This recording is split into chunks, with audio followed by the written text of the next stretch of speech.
Today's episode is brought to you by Proud Wolves.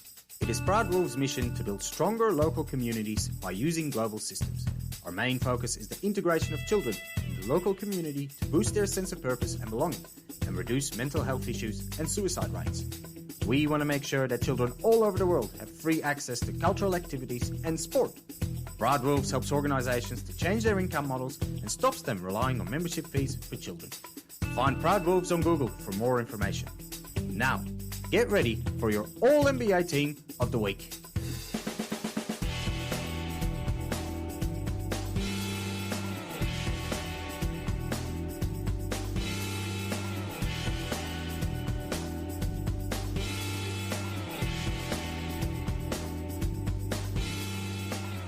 Goeiedag, enchantée, and welcome to this week's episode of A24 Presents All-NBA Team of the Week. The first quarter of the NBA season is nearly completed already, and the conferences are starting to take shape. In the West, we can clearly see some separation between those that are really good, average, and absolutely terrible. The East is not as obvious, but at least we'll know we'll have an exciting run-up to the playoffs. In this week of Thanksgiving, we have picked 5 things this season that we are thankful for, because they have made the season more interesting early on. Get ready for your All-NBA Team of the Week. Before we move on, I'd like to talk to you about A24. A24 is created by Proud Wolves with the intention to provide children with an opportunity to learn and play basketball at their own pace and completely free.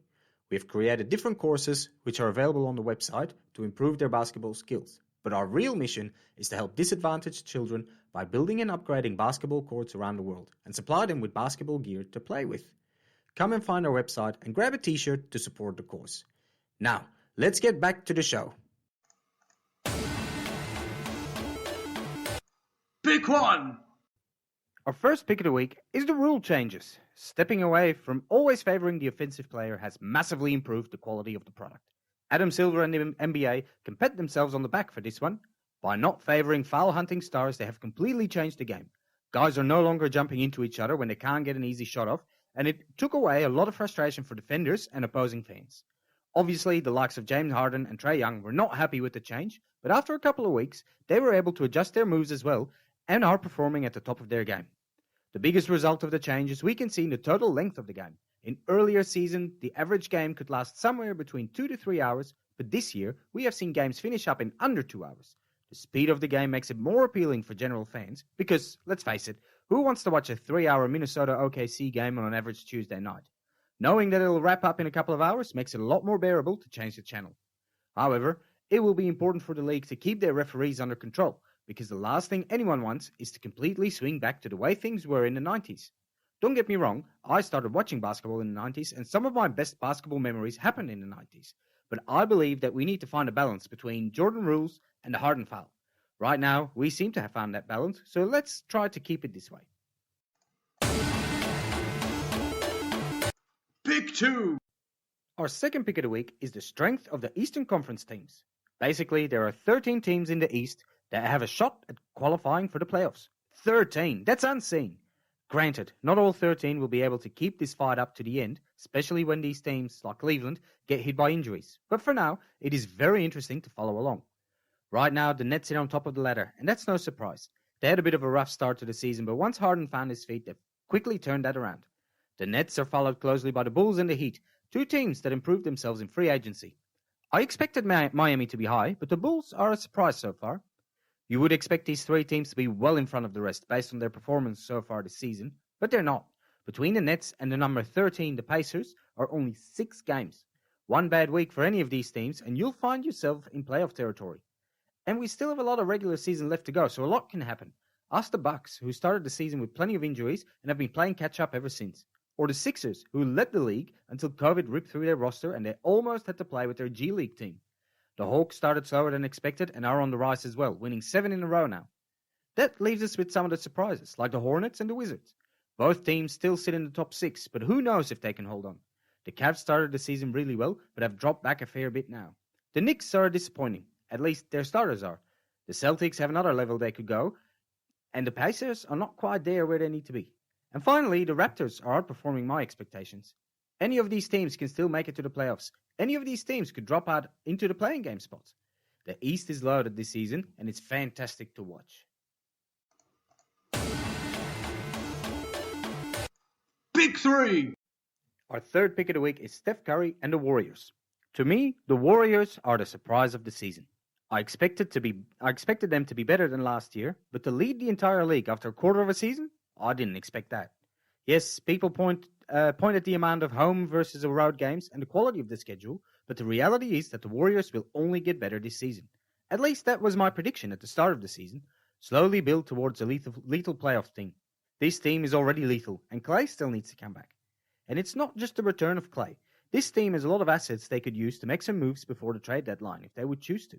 With Wiseman, Kuminga, and Moody, they have 3 top 10 picks out of the last 2 drafts that would surely generate some interest around the league.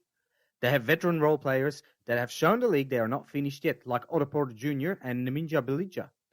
Andrew Wiggins is finally balling out, being the second or third guy on the team suits him much better than leading a roster. Add to this their first round draft picks in the next couple of drafts, and the Warriors can put up quite a package on the trade table. But they don't need it right now. Steph Curry is playing at MVP level and absolutely killing it out there. This is the season he will show everyone that he doesn't need help of another superstar to win a title. Just like in 2015 before KD showed up. The championships he shared with KD meant he had to share the glory as well, and haters started a narrative that Steph couldn't do it on his own. This year, especially after 2 lost seasons, Steph is hungry. He wants it more than anyone else, and the Warriors will do what they can to make it happen. And it will be great to watch. Pick 4.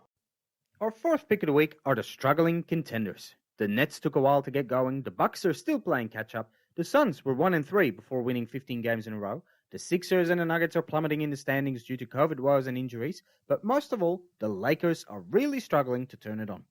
Of course, you would hope every team to be playing to the best of their abilities, but for the excitement during the season, a bit of struggle only adds to the tension. If these championship contenders still need to battle for position at the end of the season, more games will be more fun to watch. The Nets have already turned it around and sit on top of the ladder in the East. The Bucks are on their way, winning 6 in a row and back in a playoff spot. The Suns have returned to the second spot in the West and look stronger than ever. As you can tell, most of these contenders have already put a stop to their struggles and placed themselves back into contention. For the Nuggets, this might be a lost season, and the Sixers, I'm sure, will return to the top as well once they have their full roster back and deal with Ben Simmons. That leaves us with the Lakers. They're the only team with championship dreams that can't seem to figure out how to win the easiest games. Faster than ever before, this team has turned into a Westbrook team. They win when he's good, but they lose when he's not. And unfortunately, he hasn't been that great yet this season. But, as we all know, Westbrook starts slow. I'm expecting these Lakers to be at full steam after Christmas, finally showing us what kind of team they can be. Their biggest problem, though, will be their positioning. Right now, they sit in 8th place. Where will they be once they get going? How much ground will they need to cover? That's what makes struggling contenders so interesting to watch. Pick 5. Our fifth pick of the week are coaching changes. I'm not an advocate for high turnover among coaches, but I do encourage teams bringing in fresh eyes to maximize their roster potential. There were 7 coaching changes before the start of the season, and we saw 1 coach fired earlier this month. Even for someone who encourages fresh eyes, that's a lot of changes. This doesn't mean that they're all new coaches in the NBA. No, the Pacers signed Rick Carlisle, who left Dallas. And Dallas ended up signing Jason Kidd, who has had a stint as head coach in Minnesota before. And of course, the Kings assigned Alvin Gentry as interim coach after firing Luke Walton. Before the other ones, this is their first go as a head coach. Ime Udoka in Boston, who gained experience as an assistant under Pop at San Antonio and Team USA. Willie Green in New Orleans, who made it to the NBA Finals 4 out of his 5 years as assistant coach for the Warriors and the Suns. Jamal Mosley in Orlando, overlooked by his team of 7 years Dallas, and put down by his former head coach Carlisle, but deserving to have his turn at the wheel nonetheless. Chauncey Billups in Portland, finally settling for a future on the bench after trying out in front offices and media positions after a successful career as a player. And Wes Unseld Jr. in Washington, who is following in his father's footsteps after 16 long years as an assistant around the league. Unfortunately, for some of these guys, their fate may already be sealed. If they can't perform with their new teams and get the sack, they might not be able to coach in the NBA again. The most recent example is Nate Bjorkgren, who was fired from the Pacers last season and is unlikely to get another opportunity as head coach in the NBA. Mostly in danger are Mosley in Orlando and Green in New Orleans. And you can add Steven Silas in Houston as a second-year coach to that list. But they have to take the risk to get their opportunity to show that they are good coaches.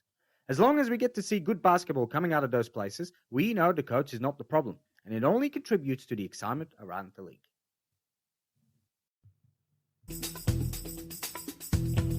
This was our All-NBA Team of the Week. Please share the podcast and give us 5 stars. If you have any questions, contact us on a24office@gmail.com. Thank you for listening. We will talk to you next week.